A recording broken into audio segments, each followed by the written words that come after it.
बिस्मिल्लाहिर्रहमानिर्रहीम। अस्सलाम वालेकुम। आज हम बात करेंगे 5 अहम केसेस के हवाले से। रात गए फ़रोग़ नसीम ने अपोजिशन मुस्लिम लीग नून और पाकिस्तान पीपल्स पार्टी पर क़यामत ढा दी है। मामला क्या है, बड़ी अहम तफ़सीलात हैं जो मैं आपके साथ शेयर करने जा रहा हूँ। साथ हम बात करेंगे शाहिद खाकान अब्बासी के ख़िलाफ़ आज केस की समाअत हुई और शाहिद खाकान अब्बासी को शटअप कॉल दी अदालत ने, बड़ी अहम तफ़सीलात हैं। साथ हम बात करेंगे बरजीस ताहिर मुस्लिम लीग नून के रहनुमा आज अदालत में पेश हुए, नैब ऑफिस में पेश हुए और उनकी पेशी का अहवाल मुख्तसर आपके साथ शेयर करूँगा। नूर मुकद्दम कत्ल केस के 2 मुलज़मान की दरख्वास्तें मुस्तरद कर दी हैं, बड़ी अहम तफ़सीलात हैं। साथ हम बात करेंगे जो साबिक़ वज़ीर आज़म है राजा परवेज़ अशरफ, उनकी बरियत की दरख्वास्त इस्लामाबाद की एहतसाब अदालत ने ख़ारिज कर दी है। इस्लामाबाद की एहतसाब अदालत में यह दरख्वास्त दायर की गई थी और आप जानते हैं कि राजा रेंटल के नाम से इनको जाना जाता है और इनके ख़िलाफ़ रेंटल पावर प्रोजेक्ट के मुख्तलिफ़ केसेस थे। इनके ख़िलाफ़ जो केस था उसमें साबिक़ सेक्रेटरी सिकंदर हयात मेकन, साबिक़ एग्जीक्यूटिव डायरेक्टर ओगरा जावेद नसीर की दरख्वास्तें थीं। एहतसाब अदालत ने राजा परवेज़ अशरफ समेत तमाम मुलज़मान की जो दरख्वास्तें थीं उनको मुस्तरद कर दी। करप्शन रेफरेंस था ये, जिसमें 6 मुलज़मान को नामज़द किया गया था। मुलज़मान पर खिलाफ़ कानून और मेरिट से हट कर तौकीर सादिक को चेयरमैन ओगरा तैनात करने का इल्ज़ाम है और उस सिलसिला में इनके ख़िलाफ़ रेफरेंस फ़ाइल हुआ था। इन्होंने बरियत की दरख्वास्तें दी थी। इनका ये कहना था कि हमारे ख़िलाफ़ झूठा मुकदमा और झूठा रेफरेंस फ़ाइल किया गया है और हम बिल्कुल दूध के धुले हुए हैं, हमारे ख़िलाफ़ कोई केस बनता ही नहीं है। इस वजह से बराए मेहरबानी आप हमारे ख़िलाफ़ केस ख़त्म करें या ख़ारिज करें। अदालत ने इनकी दरख्वास्त इनके मुँह पर दे मारी और अदालत ने कहा कि सारे के सारे मामले में आपको रिलीफ़ नहीं मिल सकता और आप ट्रायल को फेस करें। अगर आप बेगुनाह होंगे तो एविडेंस के बाद आपको रिलीफ़ दे दिया जाएगा, अगर आप गुनहगार होंगे तो आपको सज़ा कर दी जाएगी। तो आज इनकी दरख्वास्तें अदालत ने ख़ारिज कर दी हैं, एहतसाब अदालत इस्लामाबाद ने। दूसरी तरफ नूर मुकद्दम कत्ल केस के जो मुलज़मान हैं, 2 मुलज़म, एक माली जो इस केस में था और उसकी दरख्वास्त ज़मानत भी अदालत ने मुस्तरद की है और दूसरी तरफ जो खानसामा था जमील, माली जान मोहम्मद और खानसामा जमील, उनकी जो दरख्वास्तें हैं अदालत ने आज मुस्तरद कर दी हैं।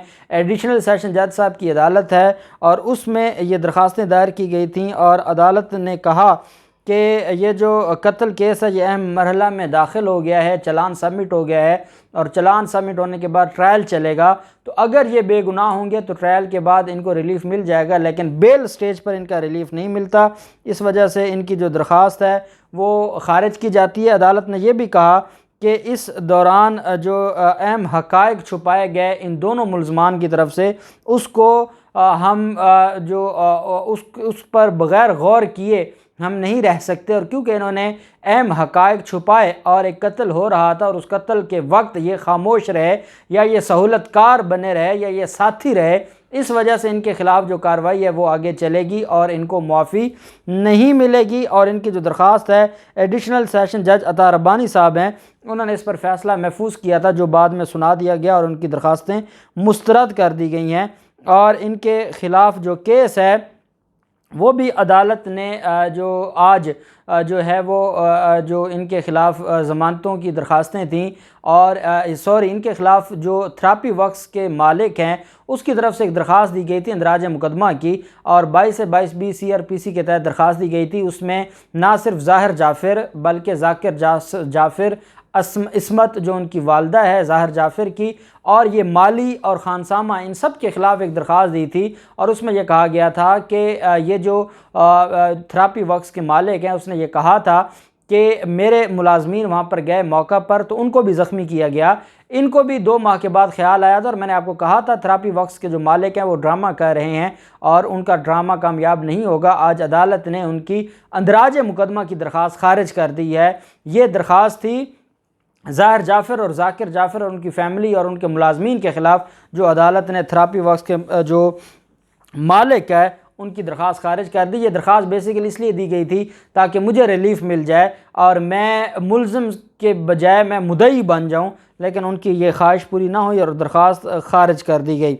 दूसरी तरफ आज लीगी रहनुमा हैं बरजीस ताहिर, वो आमदन से ज़्यादा असासा जात केस में अदालत नैब के सामने पेश हुए। आप जानते हैं कि नैब ने उनको 10 सितंबर को तलब किया था, 10 सितंबर को वो पेश नहीं हुए थे और वो 9 सितंबर को लाहौर हाई कोर्ट पहुँच गए थे और लाहौर हाई कोर्ट में दरख्वास्त दायर की थी कि मुझे गिरफ़्तार करना चाहती है नैब, इस वजह से मुझे नोटिस जारी किए गए हैं। अदालत ने 27 सितंबर तक गिरफ़्तारी से रोक दिया था और नैब से रिपोर्ट तलब कर ली थी, जवाब तलब कर लिया था। अब उस केस में आज 14 सितंबर मुल्ज़िम अदालत में पेश हुआ, नैब के सामने पेश हुआ और नैब के सामने पेश होकर तकरीबन 1.5 घंटा तक पूछगिछ होती रही। 30 करोड़ रुपए का आमदन से ज़्यादा साज़ाजात का केस है बरजीस ताहिर के ख़िलाफ़ और नैब ज़राए के मुताबिक बरजीस ताहिर से 25 सवाल पूछे गए और 2 सवालों के अलावा बरजीस ताहिर के पास किसी सवाल का जवाब नहीं था और ना ही वो जवाब देने के लिए तैयार थे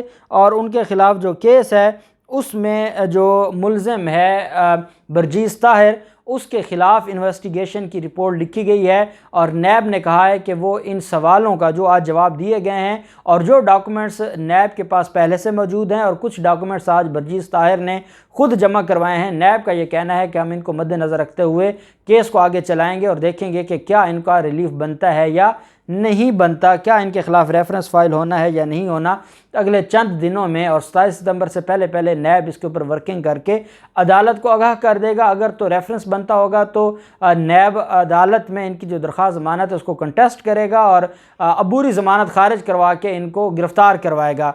अगर नहीं बनता होगा तो फिर क्या है कि नैब जाके बयान दे देगा कि हम इनको गिरफ़्तार नहीं करना चाहते, इस वजह से इनकी दरख्वास्त ज़मानत मंजूर होने में हमें कोई एतराज़ नहीं है।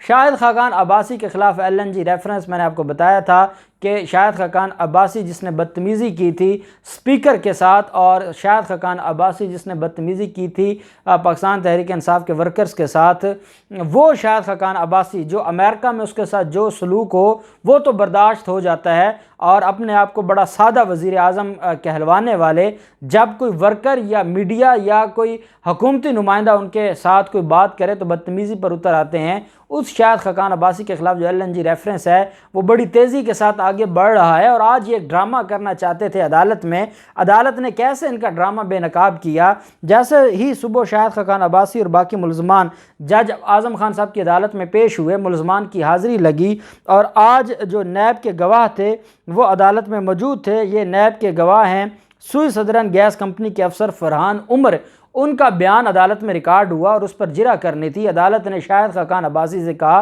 किधर हैं आपके वकील बैरिस्टर ज़फ़रुल्लाह साहब, तो उनको बताया गया अदालत को कि जनाब वो थोड़ी देर तक पेश हो जाएंगे, वो अभी नहीं हैं। अदालत ने कहा सारे मुल्ज़मान कान खोल कर सुन लें, आज जिसका वकील नहीं आएगा मैं उसका जिरह का राइट ख़त्म कर दूंगा, मैं जिरह का राइट क्लोज़ कर दूंगा और फिर अगले गवाह को बुला लूँगा, मैं इंतज़ार नहीं करूँगा। शाहिद खाकान अब्बासी ने अदालत से कहा मुझे 10 मिनट दें, मैं अपने वकील को बुला लेता हूँ। इनकी मर्ज़ी थी कि आज इनको टाइम मिल जाए और ये केस एडजर्न हो जाए। अदालत ने कहा जो नहीं पेश होगा मैं आज केस में उनका हक़ के दिफा जो हक़ के जिरा है वो ख़त्म कर दूंगा। शाहिद खाकान अब्बासी बाहर गए, अपने वकील को बुलाया। थोड़ी देर के वक्फा के बाद बैरिस्टर ज़फ़रुल्लाह साहब अदालत में पेश हुए।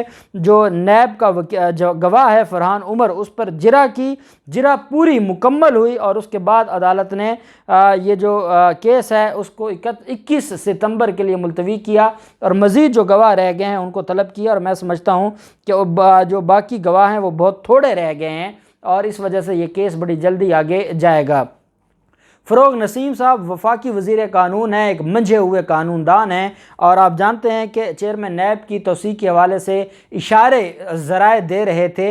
आज वफाकी जो वज़ीर कानून हैं उन्होंने इस मामले पर जो है वो खुलकर बात की है और उनका ये कहना है कि हम इस मामले पर वर्किंग कर रहे हैं और उन्होंने जावेद इकबाल की जो मुद्दत मुलाजमत में तोसी है उसका अंदिया दे दिया है। वफाकी वज़ीर कानून ने यह कहा है कि chairman NAB justice retired Javed Iqbal को अभी एक्सटेंशन देने के हवाले से हतमी फ़ैसला तो नहीं हुआ, लेकिन हम इसके ऊपर वर्किंग ज़रूर कर रहे हैं, तोसी देने के हवाले से बात ज़रूर चल रही है। और उन्होंने अपनी बात को जारी रखते हुए कहा कि वज़ीर आज़म और अपोजिशन के लीडर के दरमियान वज़ीर आज़म और अपोजिशन लीडर के दरमियान अंडरस्टैंडिंग के अलावा कानून में तरमीम ऑर्डिनेंस के ज़रिए भी हो सकती है। कानून के हवाले से हफ्ते तक फ़ैसला हो जाएगा। वफाकी वज़ीर का ये भी कहना था कि चेयरमैन नैब के हवाले से मुशावरत होगी, चेयरमैन के हवाले से एक्ट ऑफ पार्लियामेंट ज़रूर आएगा। जस्टिस जावेद इकबाल की परफॉर्मेंस बहुत अच्छी है, चेयरमैन के हवाले से आइंदा चंद दिनों में फ़ैसला हो जाएगा।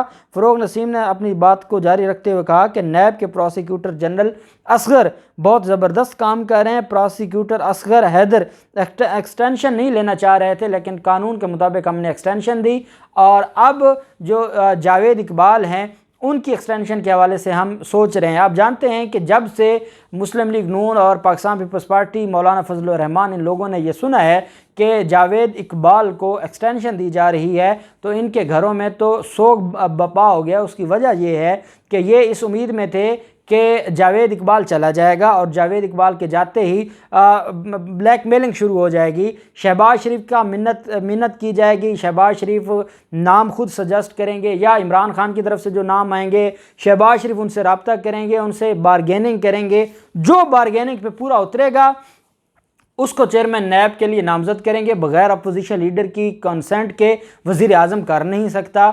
उनको ये भूल थी कि वज़ीर आज़म इमरान खान चेयरमैन नैब जैसे ओहदे के लिए अपोजिशन लीडर की मिन्नत करेंगे। ऐसा नहीं होगा, बल्कि वफाकी वज़ीर कानून ने बता दिया है कि हम चाहते हैं कि ये जो इनके ख़िलाफ़ केसेस हैं ये पहले मंतकी इंजाम तक पहुँचें और फिर चेयरमैन नैब तब्दील हो। और अगर इनको ब्लैक मेलिंग का और इनको बारगेनिंग का मौका मिल गया तो फिर काम ख़राब होगा। इनकी आज उम्मीद खाक में मिल गई है और इनके ख़िलाफ़ केसेस अब मंतकी इंजाम तक पहुँचेंगे और ये अपने अपने ख़िलाफ़ केसेस हैं उनमें पेश होकर सज़ाएँ भुगतेंगे। और वफाकी वज़ीर कानून ने खुलकर कह दिया है कि जावेद इकबाल से हम सेटिस्फाई हैं और हम चाहते हैं कि जावेद इकबाल की तौसीह हो, और हम उसके ऊपर हमने वर्किंग शुरू कर दी है। देखते हैं अगले चंद दिनों में क्या होता है। जो भी तफसीलात होंगी आपके साथ शेयर करते रहेंगे। अल्लाह पाक पाकिस्तान का हामी नासिर हो। बहुत शुक्रिया। अल्लाह हाफ़िज़। पाकिस्तान जिंदाबाद।